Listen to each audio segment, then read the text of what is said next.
And this is how we begin day 5.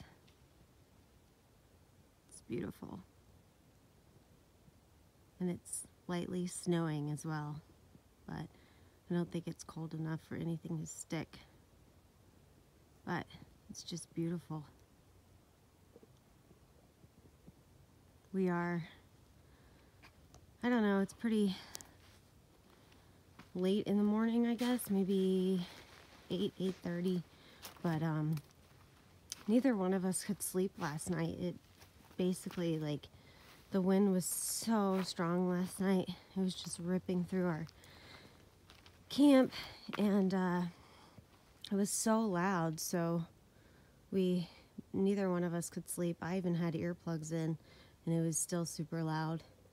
We camped, we had 2 ladies who camped up here with us, but yeah, it was so loud. And then finally around, I would say 5 o'clock, it died down a lot. John's sleeping pad has a hole in it, so he kept having to wake up and blow it up, and so we'll have to find the hole and repatch that. But otherwise, last night was good. I slept very warm. I think John did too. It's just beautiful.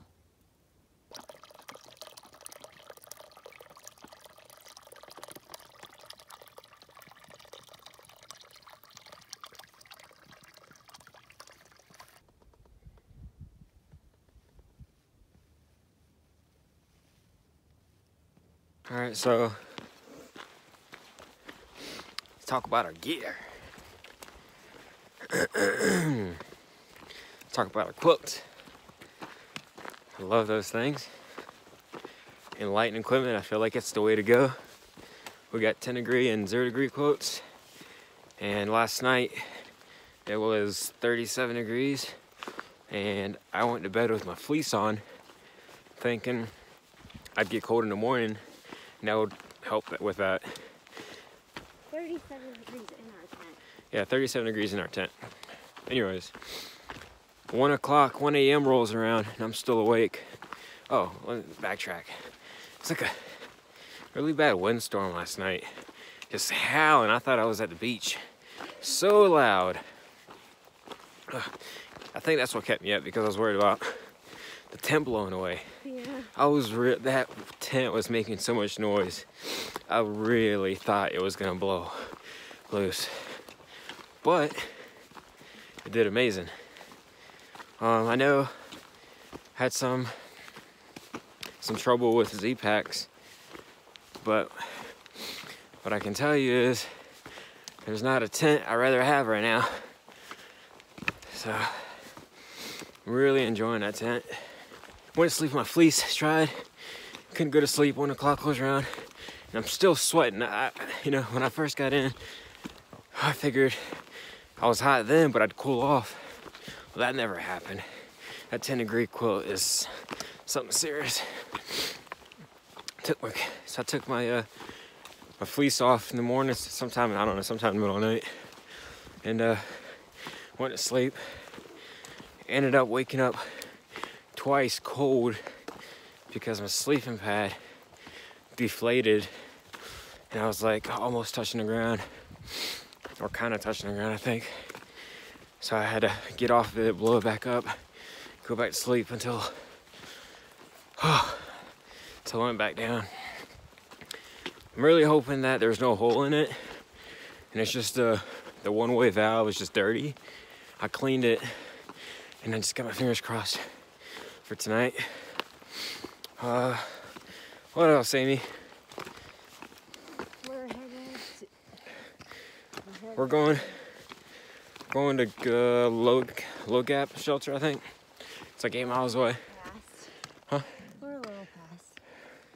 Yeah, probably.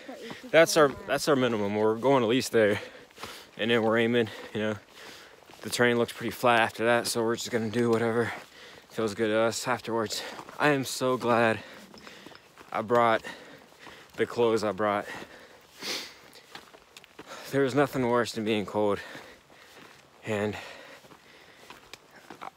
I'll tell you right now, I'll carry an extra 10 pounds if it means I'll be warm the whole way. All of our clothes are working really good. Going over Blood Mountain, our hands are really cold. So at Mountain Crossing, we bought new gloves. We did not get rid of anything. I just moved stuff from Amy's pack into mine until our leg gets better. But bought these Outdoor Research mittens that the front comes off so your fingers stick out. And so far, it's an amazing purchase. Bought this, and we bought the Outdoor Research rain covers for it, which I'm skeptical about that, but I'm sure it'll help, if nothing else.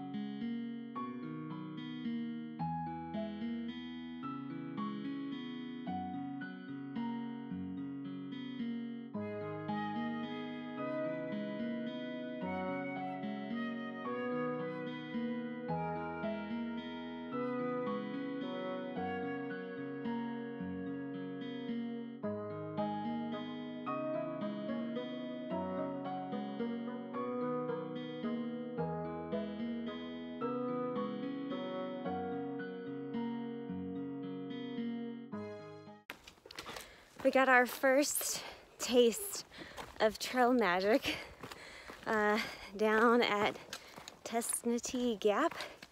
I can't remember the guy's name, but one of the other guys' name was Pilgrim.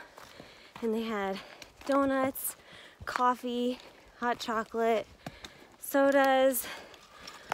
I mean, I can't even think of everything that they had. But they also gave me some heat and pain patches for my leg, which was super nice of them to do.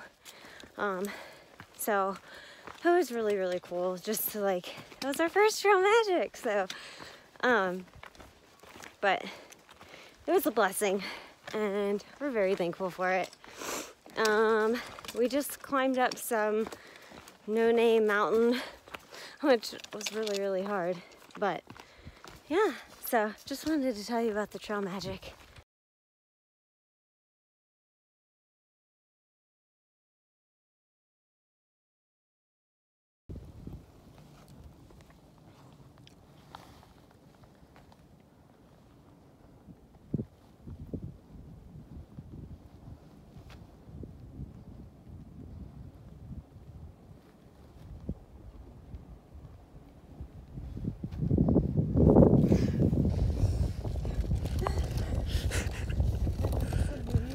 Yeah.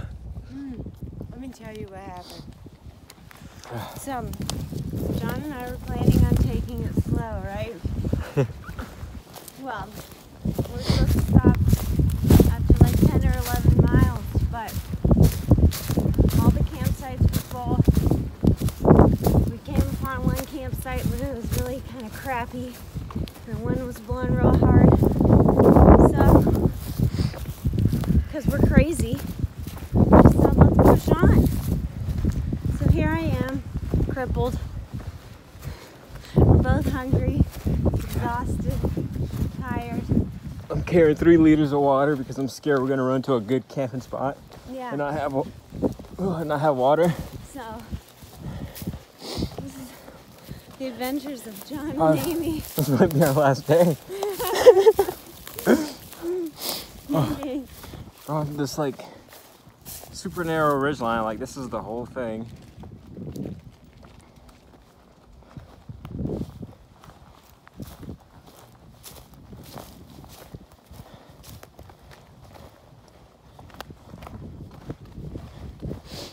We're just ready to get somewhere where we can set up camp and feel safe enough where we can go to sleep and not be worried about a tree falling on us.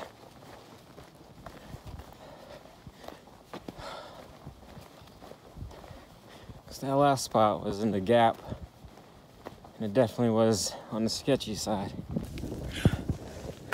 Hey folks, John here live from the mountains of Georgia. Hey, what's up? You see me? Hey! Hey! New plan. We just dished the water, well, most of the water, and we're not going that far to ditch all the water, but we're going to the next shelter. 2.5 will be a 15-mile day.